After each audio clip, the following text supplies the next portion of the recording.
raw. You're always going to look stylish in an outfit from InTouch. Come in and have a browse and have some fun. InTouch Boutique, in touch with you.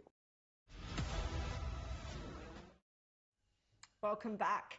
Well, the United Nations this week voted in favour of a motion calling on Israel to withdraw from Gaza and the West Bank and to pay reparations to Palestinians. The US was one of 14 nations that voted against the motion, but Australia broke ranks with its ally and abstained. Penny Wong even expressing regret Australia wasn't able to support the motion. Here's a look at what unfolded last week. Resolution distracts from what the world needs Israel to do. Government should have been voting with the US and they should be condemning Hamas. Hamas brutally slaughtered 1,200 people and they still hold people in caves to this day. Australia should have voted no on this.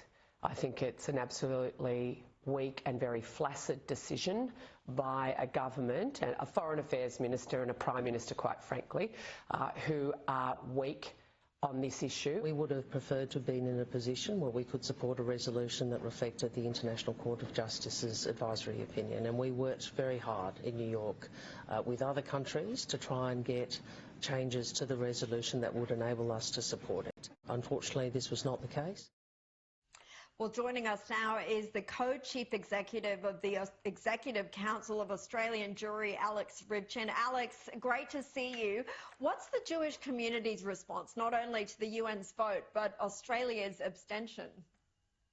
Well, the community feels completely let down and betrayed by this government. And we saw in that package there, one of the most perplexing things about this, firstly, Australia has effectively turned its back on decades of policy, which has said that the conflict will end through a process of land for peace. Israel will relinquish certain territories which are contested, to which it has a very good legal, historical, and moral claim, but it will relinquish territories in exchange for peace and recognition with the Palestinians. Now, this puts the world on a path towards recognizing a Palestinian state, forcing Israel to unilaterally withdraw from territory. We know what happens when that occurs. The most violent jihadist forces in that area fill that vacuum, and you have more violence and more war. But the perplexing thing is that Penny Wong, as she intimated there, wanted to vote yes.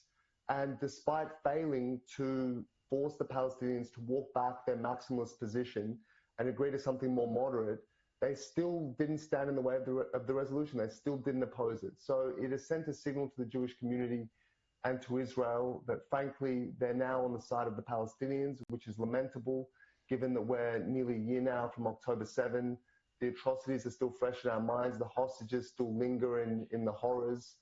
And it was a really disappointing decision by the government. We're really let down.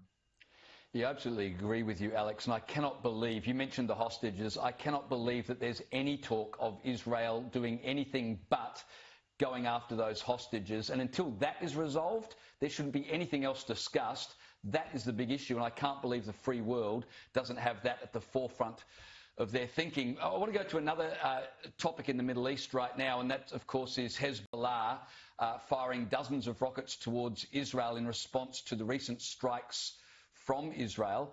While the IDF said the majority were intercepted, 10 did cross the border and represent the terror group's deepest rocket fire into Israel since October 7. I want to get your thoughts on this latest attack from Hezbollah. Well, Hezbollah has been attacking Israeli communities in the north since October the 8th. We've had a situation where more than 70,000 Israelis for nearly a year now have been in evacuation, unable to return to their homes. Dozens have died in drone and rocket attacks. We had the horrific atrocity of the strike on the football field in which 12 kids were blown to pieces. So Hezbollah is intent, it's difficult to know what their end game is, but they are intent clearly for the time being in escalating. They were stung very badly by the remarkable, the extraordinary Israeli operation, which took out a lot of their fighters, a lot of their operatives.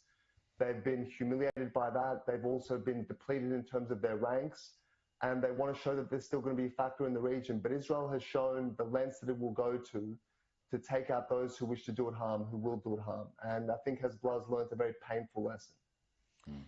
Well, I want to get your response too, Alex, on what the world's response has been to those pager and walkie-talkie attacks. I mean, if Israel was expecting praise, I guess, for simultaneously exploding all these devices in what has to be one of the most targeted, precise strikes, not to mention creative strikes, then it would have been gravely disappointed, because we've seen many blaming Israel for the injuries that were suffered, not just by a few of the civilians that were injured or killed, but by the terrorists as well. Even when it's the most precise strike in history, they're still the bad guys.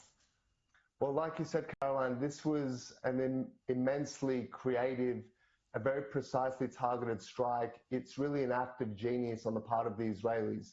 But I think we're beyond expecting praise. We know that the world hates nothing more than when Israelis and Jews stand up for themselves and defend themselves against those who wish to kill their people. But ultimately, security is paramount. It's not about the praise or the understanding of the world.